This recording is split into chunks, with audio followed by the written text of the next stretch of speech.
Welcome back to an acquired taste. During our first season of this show, I did a quick summation of my take on the current kind of investor climate or fundraising climate, venture capital climate, however you want to phrase it.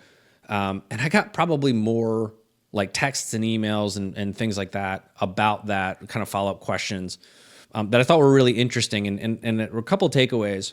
One was the founders kind of grappling with that reality was starting to become a thing that maybe it wasn't before. Like the reality had set in. Like this was something that they had to directly deal with. And just recently, somebody asked me, like, well, how has it changed, right? So that, I think we did that shoot probably 4 or 6 months ago, which typically in startup world is an era. It's a really long time compared to other businesses. Maybe not so much in fundraising and venture capital landscape, but time nonetheless. And one of the things that we can now say 2 quarters, it's probably been about 2 quarters worth of data since that, so probably closer to 6 months. It's persistent, right? These kind of this investor-friendly environment or the investor-friendly terms are here to stay, at least in the interim. And so I get lots of questions about why that is. But let me take a step back and say, what do I mean when I say investor-friendly terms? So valuations, interest rates, warrants, participating preferred in multiples, both kind of, and then valuations on, or valuation caps on, so inferred valuations as opposed to hard valuations on equity. All of those things are very much in play. And we didn't see these things 10 years ago. Heck, we didn't see these things 5 years ago. But they did start showing up in the last 18 to 24 months. And there's a question the question then becomes why, and what does that look like outlook-wise in the future? And let me answer the second part first. I have no idea because there are some persistent conditions within venture capital right now that I don't see a short time horizon on. And I'll get into that in just a minute. But I want to be careful, and the reason I wanted to record this was that there may be a tendency for founders to think that this might be short-term or to think that this is somehow unfair. Context is everything. History teaches us a lot.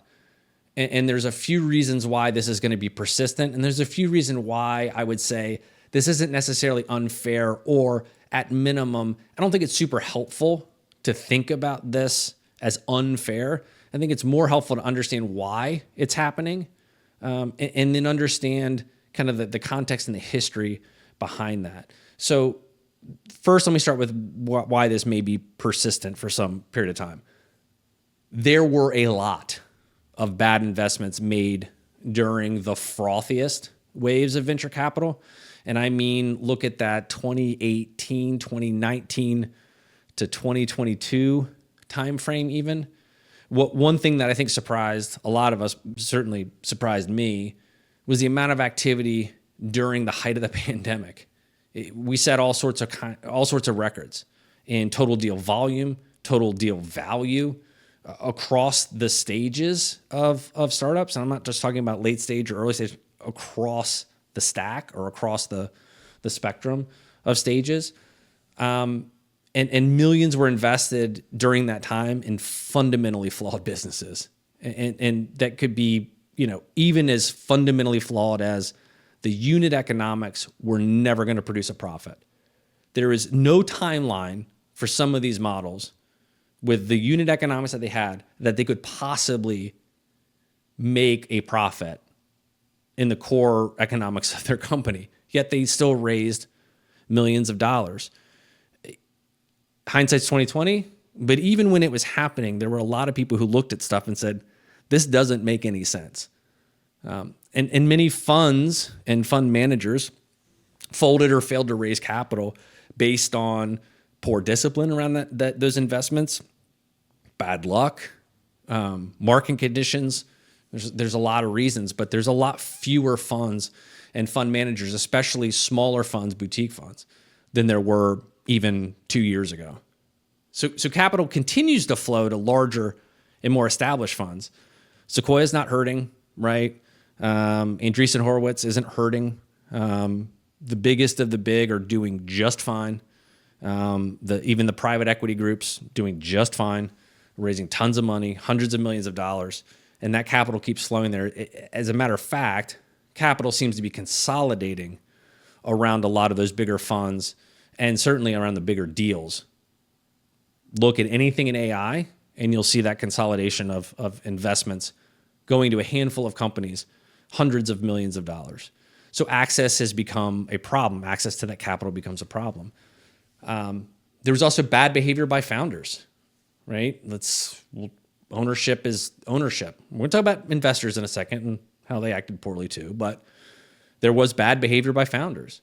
And it included everything from, just being lazy and bad stewards of investors' money, like paying themselves too much or spending money on silly things, not taking it seriously, not starting day one with the sense of, I've just taken somebody else's money, so I have a whole new series of responsibilities to those investors, to those folks for that money. And then there was also outright fraud. We experienced it. Certainly lots of news stories about it. FTX being one of the biggest players, or one of the biggest examples of that. And it ensnared hundreds, if not thousands, of investors once you start thinking about any endowments or pension funds or even large scale venture funds that participated in FTX. They all basically were defrauded on some level or at some point. And there was also bad behavior by investors. The only syndicating and never leading investments, waiting or cherry picking deals that they didn't do due diligence on, that they didn't really fully understand. But, their buddy brought it to them and said, this is the hottest thing since sliced bread. Don't be the one that doesn't participate here. This is an opportunity of a lifetime. They said, okay, didn't do their homework. And it never really led to any positive outcomes. And when you're not leading deals, that means more consolidation around fewer deals. And it chokes the supply to early stage capital, pre-seed, seed, however you want to phrase that, however you want to think about that earliest of stages. They made bad bets. They were irresponsible with LP money. And now some of them are hedging future bets with more favorable terms and more control. I'm seeing convertible debt that comes with board seats, warrants, dividends, things you just didn't see even 3 or 4 years ago. But a lot of those terms were around 10 years ago. So these aren't coming out of thin air. They've just resurfaced. The other issue is there's less new investments being made with dry capital being reserved to refinance or shore up existing portfolio companies. So if you made a bunch of bets and some of those bets or most of those bets aren't doing well, you're not going to take more money and make more new investments.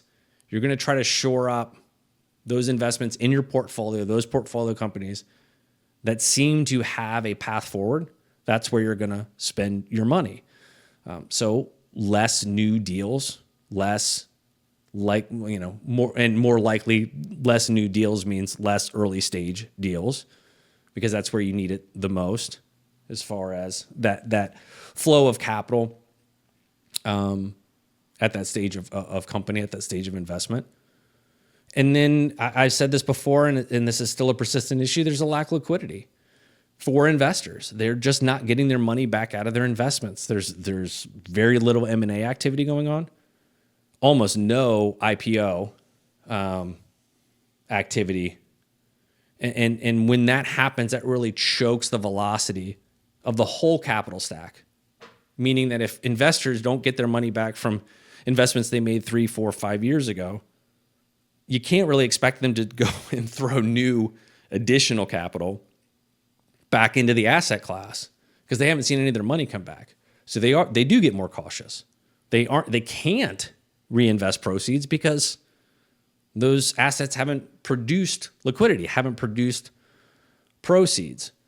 And that continues to be the case. Now, there's a lot of speculation that 2025 is going to see more IPO activity, is going to see more M&A activity.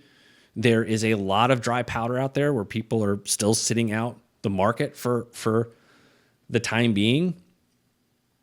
And so these conditions are likely to be persistent in the near term. And they are because they can. Right now, the market is set up in a way that favors dry powder, that favors slower distribution. Well, I don't say slower distribution, but slower allocation toward new investment. And there are fewer early stage startups now, but the competition for that investment is extremely high. So the drop off or the correlation between lack of activity, lack of deal flow at early stage doesn't seem to have a direct 1-for-1 ratio or I should say equitable ratio between how much of that kind of investment hasn't happened or has pulled back and how many new startups. There are less startups, but there's still a lot more startups, and the demand for that limited capital is significant. And that's going to be something that you as a founder, if you're raising money, have to understand. So founders out there, what does this all mean for you? You need to be resilient. You need to plan for longer periods of time between potential investment rounds. You have to be unbelievably efficient with capital. And please, please, please generate real revenue. Too many startups wait too long to start selling and generating revenue. This is not 2000. This is not 2020. This isn't the, hey, we've got this hockey stick growth, but we're not really making that much money. Or we have a ton of users, but each user is only worth, a couple of dollars. Those scenarios are not nearly as attractive as they used to be for investors. So make sure that you're focusing on the things that your investors or potential investors want to see. And always, always, always build the most durable version of your company right now that you can possibly build, and make the hard decisions you got to make for those conditions to be present. It might be a reduction in workforce.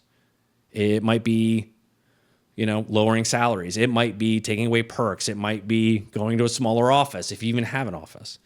But do those things now, because this is not something that's going to fix itself or change materially in the next 3 to 6 months. I would plan for this to be the case for 12 to 18 months. There's a benefit to doing that too. Not just survival, but if you can create an efficient company, capitally efficient company, operationally efficient company, you're going to be better in the long run anyway. So do that for whatever reason or rationale you need to convince yourself you're doing it for, whether it's to attract new investors or potential investors, or whether it's just to run a better, more efficient company. Either way, you're going to end up in a better place. So hope that helps. Thanks for tuning in. As always, love to see your comments. See you next time.